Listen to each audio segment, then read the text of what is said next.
Yo, welcome back to the Homies Tribune. It's me, Mike Gam, as your host, as usual, talking to the homies, okay? Listen, whatever you get on this channel, on this podcast, you ain't get it from me, all right? All right, cool. Let's go on to get right into this thing, all right? So, if you didn't, maybe you did, maybe you didn't, but if you didn't, go catch Gillie interview on Club Shay Shay. I gotta finish watching it for the most part. Super good. It was very entertaining. But you know, Gillie, you my man. Especially on the hoop. His knowledge of basketball, him being a hooper, you know what I'm saying? He know basketball, right? But the question came up: is LeBron better than Kobe? And he said, yeah. You know what I'm saying? And his reasonings for saying, yeah, I just don't agree with. Because it's really not fair when he say, well, we both come into the league, same time, 18 years old. You average 6, I average 20. Meaning LeBron averaged 20, Kobe averaged 6. He think LeBron's better than Kobe. But what I would say to that, the counter to that would be, if LeBron averaged 20 and Kobe averaged 6, you got to understand the time that Kobe came into the league, he's playing behind Eddie Jones, who was Penny Hardaway before Penny Hardaway. You understand what I'm saying? He's playing behind players like Van Axel. You understand? Who's a baller, who's a super baller. The Lakers are really stacked at this time. Not only that, Kobe comes into a team, and although it was players before him that came into the league out of high school, it's still the stigma of can this high school kid actually help an NBA roster. So his coach at the time wanted to make Kobe earn it. You understand? Instead of just giving him the starting role or really giving him minutes. Because, again, Kobe watching people, he's on the bench, but he's watching people that he knew that he was just as good as, like people like Ray Allen, people like Allen Iverson, because he played against these guys. You understand what I'm saying? He knows he's as good as these players, and they're on their teams. Granted, they come out of college, he coming out of high school, but he's seeing these guys up close. He played against them, so he know he could play. But his coach at the time is not giving him that burn. Opposed to LeBron going to a trash team, Cleveland. You understand what I'm saying? They don't have nobody really. Don't get me wrong, they got Darius Miles, they got Ricky Davis, but LeBron is going to go over there and get burned. If roles would switch, Kobe would have the 20 and LeBron would have had the 6. That's just the reality. So when you say, oh, he coming to the league, he averaged 20 and Kobe only averaged 6. Yeah, because LeBron goes to a trash team. He goes to a trash team. What do you think you're going to do? All the focus is around you. This reality. Then you say the hype around LeBron. Listen, LeBron had mega hype, and he said he had more pressure on him. I beg to differ. You understand? The reason why I beg to differ, because you got to understand, by the time LeBron came, people like Kobe already paved the way for people to understand, yes, a high school kid can come into the league and make a difference on the team. Why? Because we just seen the great Kobe Bryant, who's a superstar at the time when LeBron comes into the league. So I paved the way for you. So you can't say he had more pressure. He had a little less pressure. Don't get me wrong, Kevin Garnett did it before Kobe. Daryl Dawkins did it before. I think Moses Malone did it before Kobe. As far as making a transition from high school to the league.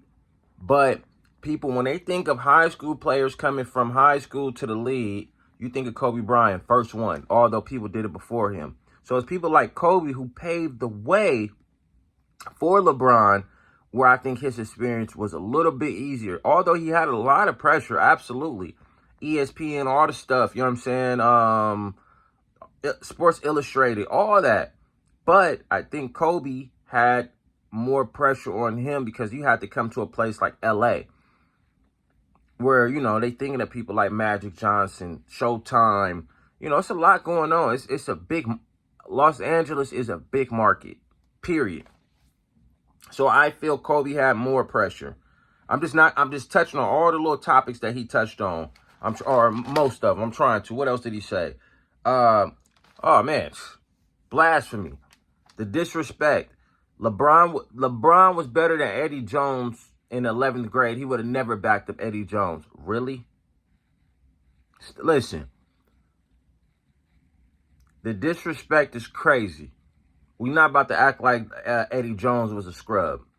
Listen, it's a lot of people out there really not going to understand. We're not talking about LeBron, seasoned LeBron. We're talking about a 11th grade LeBron or fresh out of high school. He said he could have started over Eddie Jones in 11th grade. Cap. We're talking about a seasoned vet. We're talking about somebody, look, the boy was nice. Eddie Jones could shoot. Eddie Jones could go to the hole. Eddie Jones could pass. Eddie Jones could do everything possibly you could possibly think of. He was almost T-Mac. The boy was the truth. Stop playing with Eddie Jones and put some respect on that boy's name. LeBron would not have came into the league and started over Eddie Jones, bruh. That's cap. That's cap. Eddie Jones was listen, to say that is like saying, I'm trying to think of somebody that's like, that's good, but a seasoned vet. That's a baller though. I'm trying to think. He wouldn't came in and started over Scottie Pippen. Tall, could play both ends of the floor, pretty much do anything you want to do on offense. But Eddie Jones was a little more of an assassin on offense than Scottie Pippen. But Penny Hardaway, he wouldn't started over these guys, man. I'm being honest. Eddie Jones is just one of them players that don't really get the credit that he deserves. But he was, listen, before you judge it, go see his highlights. Go check out Eddie Jones. If you don't know, go ask your father. Go ask your uncle. Go ask your next door neighbor who's older than you. Don't just, listen, we're not taking nothing away from LeBron, but to say he would have started over Eddie Jones is nuts.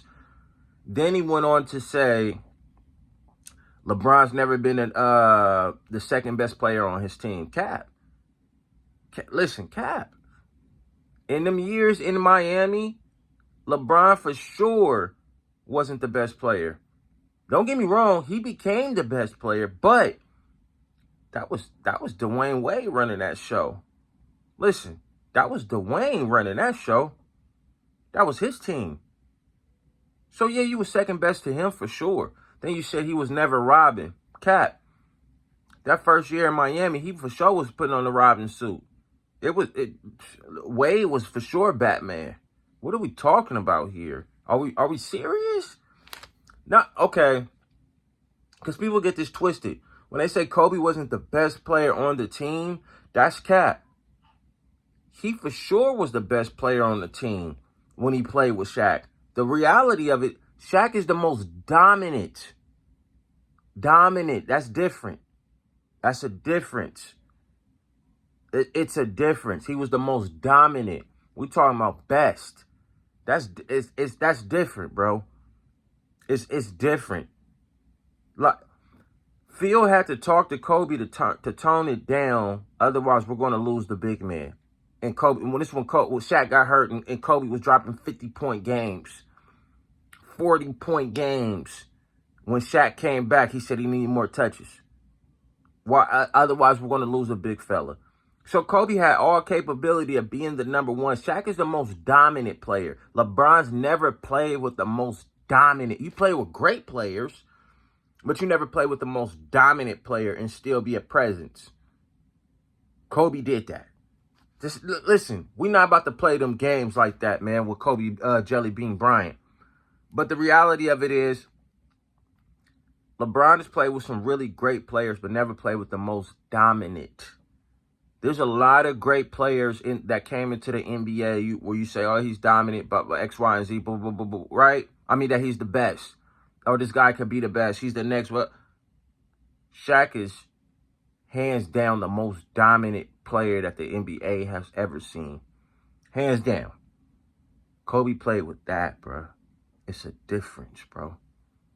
Period. And then I seen, and then the reality of it is, even them years in Cleveland, that when he came back, Kyrie was closing out them games, bro. Then people were like, oh, no, just because you close out the game, that don't mean nothing. No, it does mean something. That means when the game is on the line, who is going to take the last shot? You want the ball in your best player's hands. When Shaq was on the team, playing with Kobe, it was always in Kobe's hands. Although Shaq was the most dominant, it was always in Kobe's hands when the game was on the line. Let's be real, bro. It was always in Kobe's hands. He was always taking the last shot. This reality. But y'all hop in the comments and let me know what y'all think, man. The Homies Tribune, me, Mike Gam. Listen, like, comment, subscribe, man. The ones who have been commenting, I appreciate it. I try to get back to you as soon as I can. If it's a topic you want me to touch on, just let me know and I'll touch on it. But y'all hop in the comments and let me know what y'all think. Do you agree with Gillie points? Do you think LeBron is better than Kobe? Let me know. This is just my opinion, like Gillie had his, but I couldn't let this go past without saying something. R.I.P. Bean, man. Hop in the comments, let me know what y'all think, man. I'm out, man. The Homies Tribune, me, Mike Gam. Peace.